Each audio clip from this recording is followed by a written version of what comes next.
늦어지는 헌재 선고, 심화되어가는 국가 분열 조짐. 이럴 때일수록 정치 중진들의 경험과 관록의 메시지가 필요하지 않을까 싶은데요. 오늘은 이분과 이야기 나눠보겠습니다. 홍익표 더불어민주당 전 의원 나오셨습니다. 의원님 안녕하세요. 예, 반갑습니다.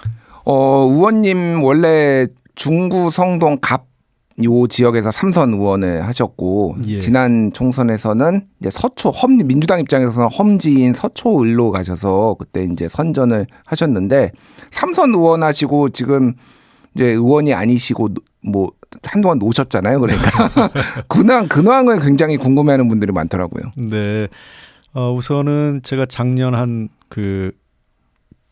7월 이후부터쯤 될 거예요. 정식 발령된 9월이구나. 그때부터 이 동국대학교에 지금 그 특임 교수로 지금 재직하고 있고요. 예.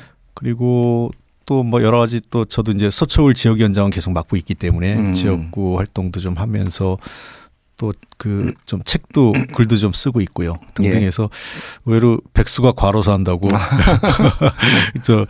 생각보다 그렇게 오래 쉰 것 같진 않아요. 그러니까 그때 작년 낙선하고 나서 6월달 한 7월달까지 그때 이제 밀렸던 해외 일정 좀 몇 개 일본하고 중국에 이제 초청으로 한 몇 번 갔다 오고 나서는 그러고서부터는 계속 이제 좀 현장에 매여 있던 것 같습니다. 그렇군요.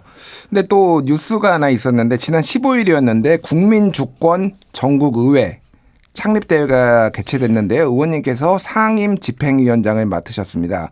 이게 뭔가요? 국민주권 전국의회. 회의군요. 전국회의. 죄송합니다. 예. 국민주권 전국회의. 이게 뭔지 좀 소개 좀 해 주시죠.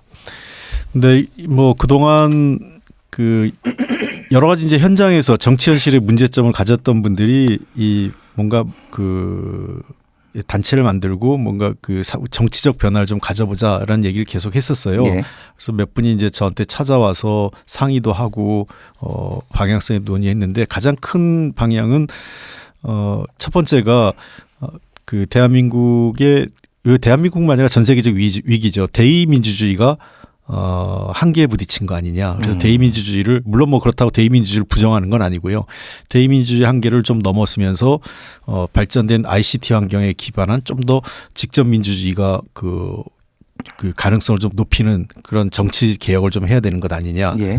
이게 이제 첫 번째 문제 의식이죠. 이게 사실은 이제 우리 헌법에 있는 모든 주권은 국민으로부터 나오고 주권은 국민에게 있고 주권으로 국민으로부터 나온다. 이 정신의 기본인데요. 그러니까 민주당이 당원 주권 시대를 열었던 것처럼 이제는 실질적으로 국민이 나라를 다스리고 이 국민의 뜻이 제대로 반영될 수 있는 정치 제도 개혁을 좀 해야 되지 않을까. 또 아울러서 그러기 위해서는 선거제도 개혁도 필요하다고 생각을 합니다. 예. 선거제도 개혁도 지금처럼 이제 예를 들면 이제 승자 독식 제도 그리고 이 절대적 양당제도 하에서 있다 보니까 국민의 선택은 다른 선택을 하고 싶어도 다른 선택을 할 수가 없어요. 왜냐하면 내 표가 그러면 사표가 되니까. 그래서 조금은 그때 미완의 선거제도 방식인데 우리가 연동형 선거제도 개혁을 연동형 비례 제도를 좀 하려고 했었는데 이것을 좀 더 하면 다양한 형태의 정당 그다음에 다양한 의견을 가진 사람들이 좀 더 의회에 진출해서 우리 사회의 구성원들의 다양한 의견들을 제도권 내로 수렴할 수 있지 않을까 이런 여러 문제의식들을 갖고 모임을 했고 이분들하고 좀 같이 한번 일을 해보자 이렇게 해서 만들어진 겁니다. 그렇군요. 그러면 이제 여기에는 정치인도 계시고 아니면은 시민사회계 뭐 학계 이런 분들이 지금 다양한 분들이 지금 참여하고 계신 거죠? 예, 그러니까. 그렇습니다. 예.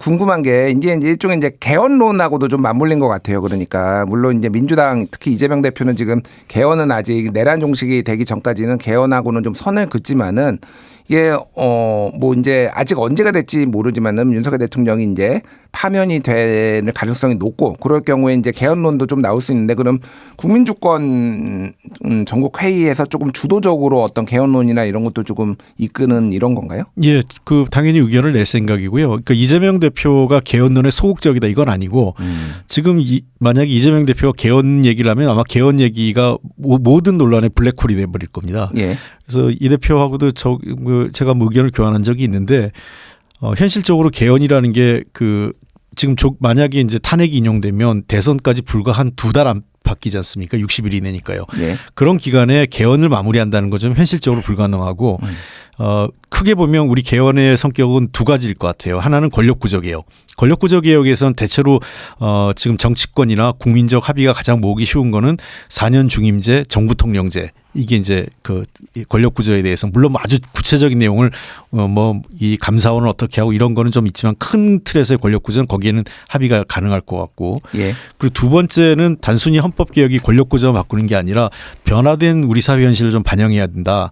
예를 들면 우리 국민들이 기본권, 그러니까 정치에 참여할 수 있는 그 정치 참여에 대한 국민적 권리, 그다음에 기후 환경 변화에 대한 국민적 권리, 그다음에 여러 가지 지금 이 변화된 현실에 맞게 우리가 국민적 기본권을 높여야 되는 문제가 이 문제는 시민사회에서 쭉 논의가 되었기 때문에 그래서 뭐 국민 발안제 같은 것도 지금 얘기가 되고 있거든요. 예.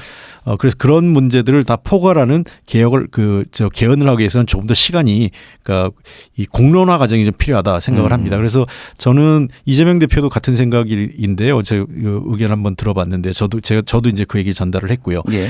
2028년 국회의원 선거 있잖아요. 총선. 예, 총선. 이때 그 전에 논의를 해서 정치권에서 합의해서 개헌안을 한 2년 정도에 걸쳐서 합의가 끝내면 총선 때 개헌안을 붙여서 국민투표로 확정을 하고 그러면 4년 중임제 대통령제 같은 경우는 2030년 지방선거하고 같이 실시할 수 있을 것 같아요. 예. 그러면 그다음부터는 4년 단위로 그 전반기 2년이 끝나고 나면 국회의원 선거. 예. 그다음에 그 하반기 2년이 끝나고 나면 대통령 선거와 지방 선거가 같이 이루어지는 그런 식으로 해서 4년 단위로 세 개의 선거가 이제 그 맞물려 돌아가는 거죠. 예, 알겠습니다. 큰 틀에서 이제 어떤 구상을 가지고 계신지 이게 뭐 확정된 건 아니고 또 그렇게 이게 뭐 하는 게 좋겠다라는 게 저희들 생각이고 아마 그 과정에서 이제 아마 개헌에 대한 내용을 우리가 풍부하게 담아내야 되죠.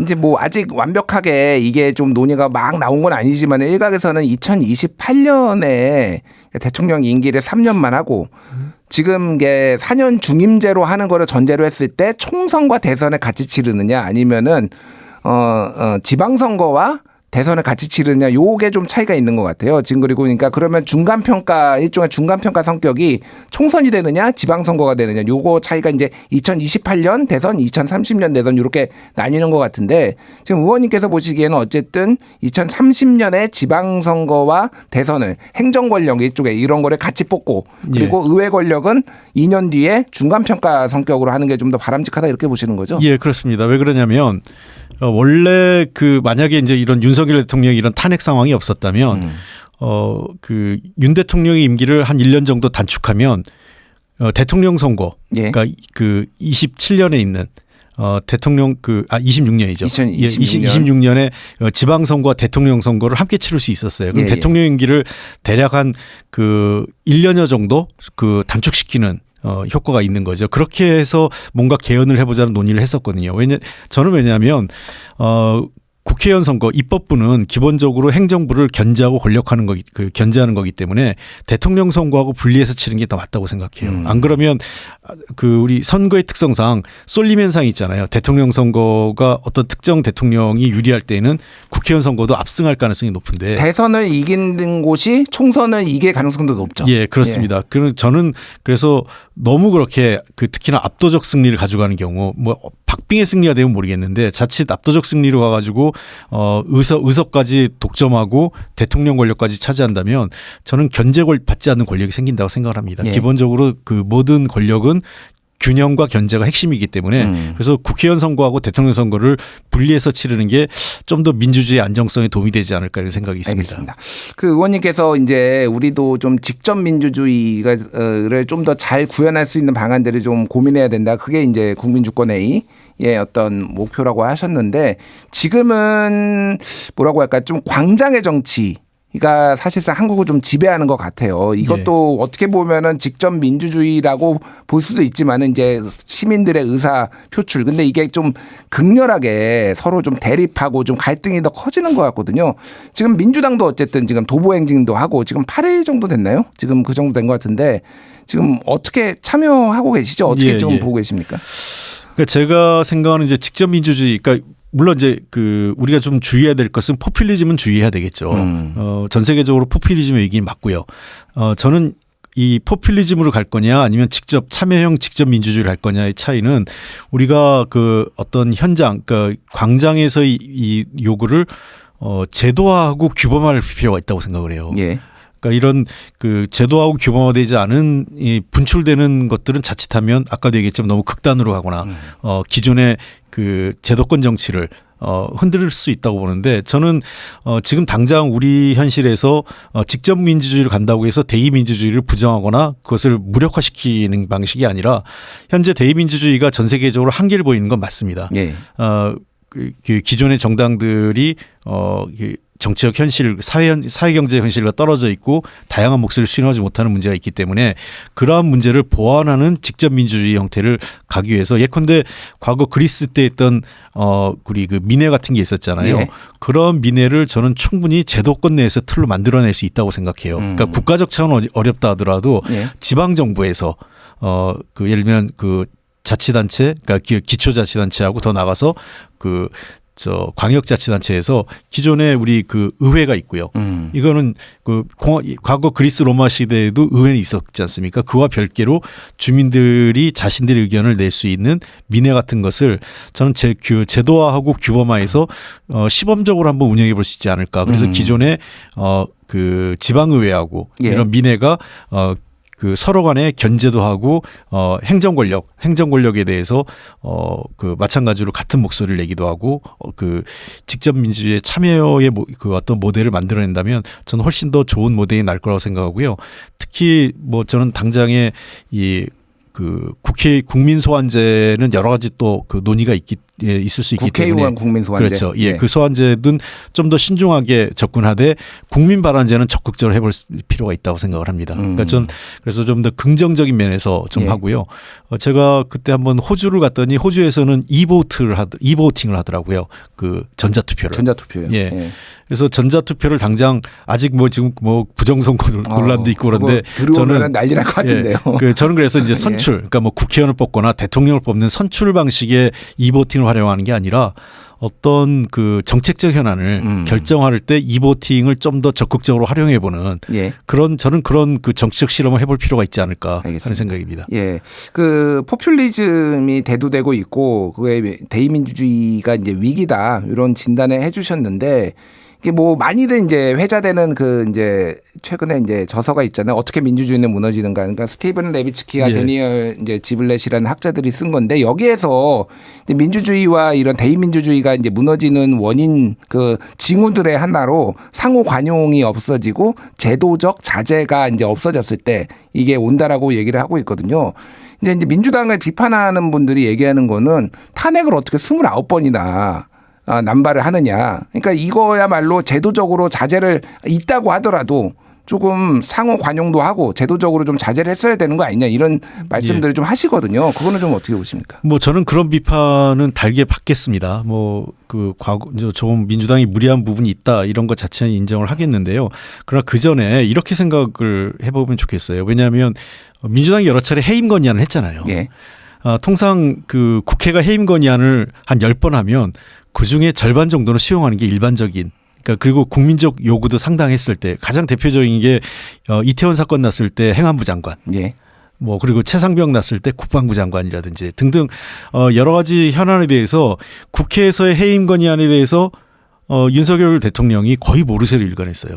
과거 역대 정부를 보면 어느 정부든 다소 야당의 정치적 공세의 성격이 있음에도 불구하고 수용하거든요. 그 대표적으로 하나 예를 들면 노무현 대통령 때 한미연합훈련을 하는데 그 현장을 일부 대학생들이 한 20-30명이 들어간 적이 있어요. 예. 그걸 갖고 그 당시 행자부 장관이었던 김두관 장관에 대한 해임 건의안을 통과시켰어요. 근데 말이 안 되죠, 사실은요.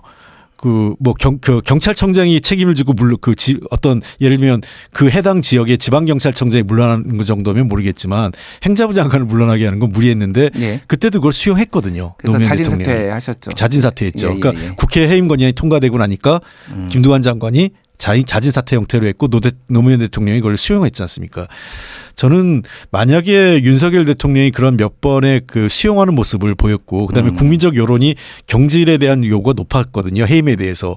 그런 부분에 수용했다면 이런 상황까지 가지 않았을까. 저는 결국은 관용과 자제라는 게 결국 손바닥이 마주쳐야 되는데 그런 측면에서 윤석열 대통령과 그 여당에 대해서 여당도 매우 아쉽고 그리고 탄핵이라는 것들이 헌법에 이미 돼 있는 법적인 국회 권한이긴 하지만 보다 신중하게 사용해야 된다. 이런 문제에 대해서는 민주당도 다수 의석을 가진 책임 있는 정당으로서 한번 그 성찰을 해야 된다 이렇게 봅니다. 알겠습니다. 예, 뭐 말씀하셨다시피 손바닥도 마주쳐야 소리가 난다고 이게 이제 특히 윤석열 대통령은 이태원 참사 같은 경우에는 나중에 김진표 국회의장 회고록에도 나오지만은 이게 민주당과 좌파 언론들이 기획한 거 아니냐 뭐 이런 음모론적 인식을 가지고 있고 그러다 보니까 이게 굉장히 이런 것들이 좀 많이 전국에 경색된 거 아닌가 그런 생각이 드는데 지금 모든 시선은 결국은 지금 윤석열 대통령 탄핵 심판 선고가 언제 나느냐 지금 정치권은 다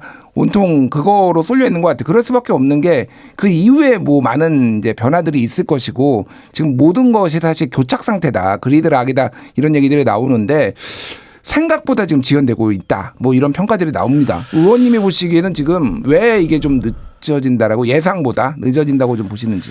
글쎄요, 이거를 제가 이제 자칫하면 아직 헌재는 사실 언제 한다고 얘기한 적이 없기 때문에 맞습니다. 이게 늦다 빠르다 얘기하는 거는 그냥 그대로 과거의 선례 때문에 그런 거거든요.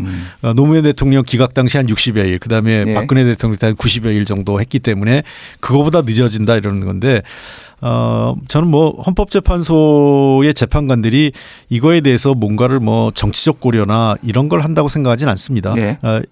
다만 제일 큰 원인 중에 하나는 헌법재판소와 헌법재판소 재판관에 대한 개인적 공격을 많이 했잖아요. 특히 일부 극우 단체, 국민의힘과 일부 극우 세력에서 그러다 보니까 자칫 이 어떤 헌재의 권위나 또는 판결의 어떤 정당성에 그 오점이 남은, 그러니까 문제점이 드러날 수 있는 판결 그런 문제가 생기지 않게 판결문 자체에 대해서 굉장히 이 완결성을 기하는 좀 그런 게 첫 번째 이유인 것 같고요. 두 번째는 아무래도 그런 당초 예상보다는 예를 들면 헌법재판관 임명 과정에서 마은혁 재판관이 들어가냐 안 들어가냐 하면서도 좀 늦어졌을 것 같기도 하고 등등의 문제가 작용했던 건데 가급적 국민적 혼란이나 국가적 피해 등을 감안하면 헌재가 좀 빠른 시일 내에 하는 게 어떨까 생각합니다. 알겠습니다.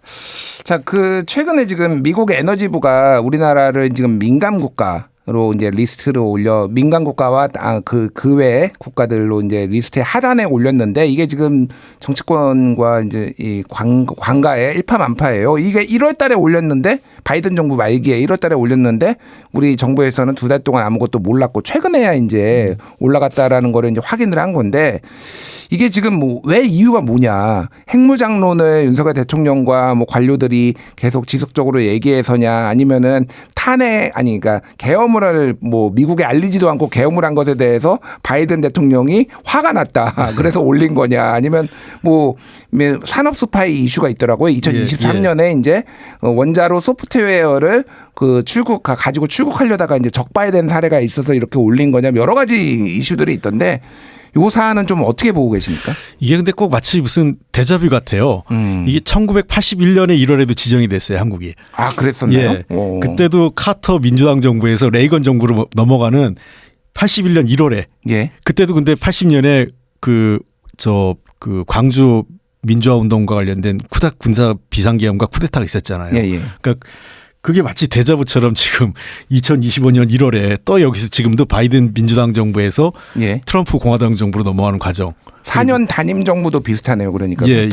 그래 굉장히 유사한 데자뷰처럼 일어나는데 저는 기본적으로 이게 에너지부가 하잖아요. 미 국무부가 하는 게 아니기 때문에 비상계엄이라든지 또는 지금 저쪽에서 말도 안 되게 이재명 대표의 친중 반북 이렇게 얘기하는데 그런 거하고는 전혀 크게 관련성이 있지 않게 같다고 보고요.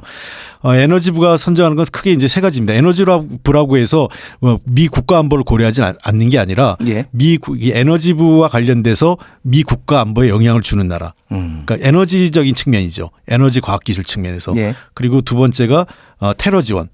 그러니까 이 에너지부와 관련된 그리고 세 번째가 핵 비확산 이 세 가지 이슈를 작용하는데 그때 우리 입장에서 보면은 해당 사항이 앞에 두 개는 상대적으로 적잖아요. 우리가 예를 들면 그 사우디 같이 자원 부국이면 영향을 줄 수 있죠. 예. 중국 같이 히토리가 많거나 뭐 이런 에너지와 관련된 자원이 많은 나라는 근데 우린 그것도 아니고 그다음에 우리가 테러 지원하지도 않고 그렇다면 남는 거는 비확산 체제와 관련된 문제인데 그래서 이게 그 아까도 얘기했지만 뭐 이 여당의 정부 여당에서는 그 한 건 과학기술자 한 명이 자료를 훔치려 반출하려고 걸렸다.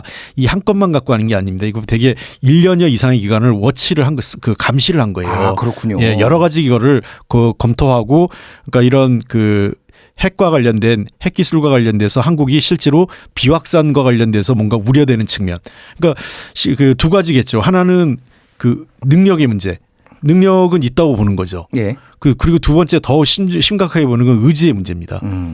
그러니까 일반 그 정치인들이 과거에도 핵무장론이 없었던 건 아닌데 예를 들면 뭐 개별 정치인이 핵무장론을 얘기하는 거하고 그 통치권자가 대통령이 핵무장을 얘기하는 건 전혀 다른 얘기죠. 네. 윤석열 대통령이 우리는 1년 안에 할 수 있다라고 미국 가서도 그 얘기를 했어요. 그렇군요. 2023년 초에 이제 그 얘기를 초에 얘기도 했고 또 미국 방문했을 때도 그 얘기를 하셨어요. 외교 포럼 가가지고 우리 1년 안에 그 핵 개발할 수 있다. 자체 플루토늄 재처리해서 이제 원료만 얻으면 할 수 있다라는 거는 뭐 과학계에서도 얘기를 하긴 하더라고요. 예. 근데 이제 그런 것들에 대해서 어쨌든 미국이 세계를 움직이는 가장 핵심 축이 달러 체제하고 비확산 체제인데요. 그런 측면에서 매우 심각하게 본 거죠. 그리고 더군다나 국내 여론도 높고 핵무장에 대한 여론이 높고 그리고 심지어 야권 인사들도 예를 들면 핵 잠재력 얘기를 하기 시작했단 말이에요. 예. 그러니까 그런 것들이 맞물리면서 전체적으로 한국이 뭔가 핵무장을 하려고 하는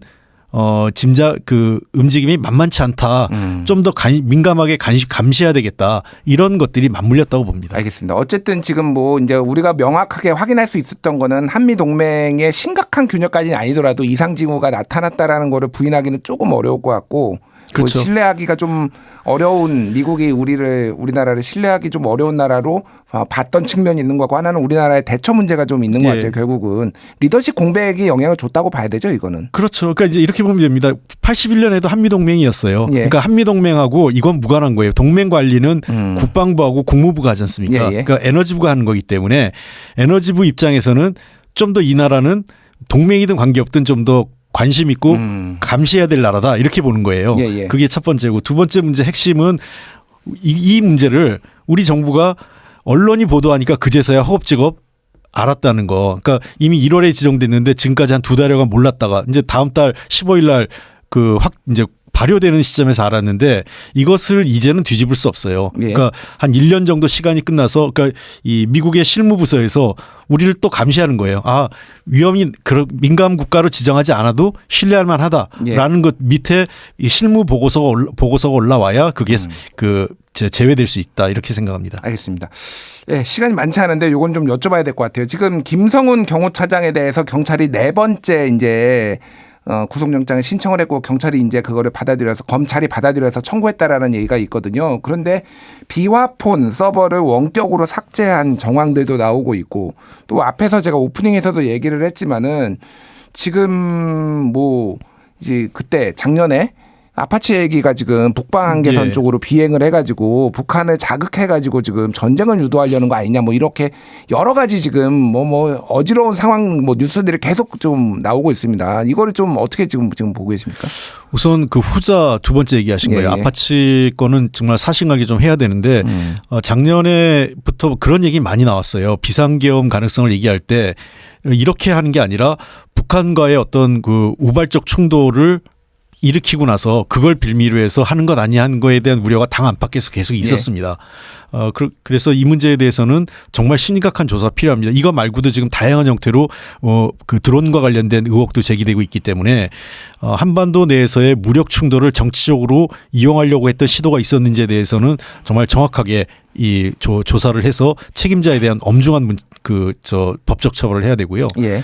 그리고 두 번째 그 말씀하신 것처럼 이 경호처에 대한 근본적인 문제에 대해서 법 제도가 좀 필요합니다. 경호처가 대통령에 대한 어떤 그 경호 업무를 담당하기 때문에 매우 특수한 기관이죠. 그러다 예. 보니까 과거부터 특권 의식이 좀 높았고 또 굉장히 특수한 규정에 따라 그 법적인 예외 규정을 많이 갖고 있는 기관이다 보니까 이것이 그 자칫 어떤 법을 준수해야 된다는 그 의식 자체나 이런 걸 좀 그 약하게 하는 요소로 작용해요. 그래서 예.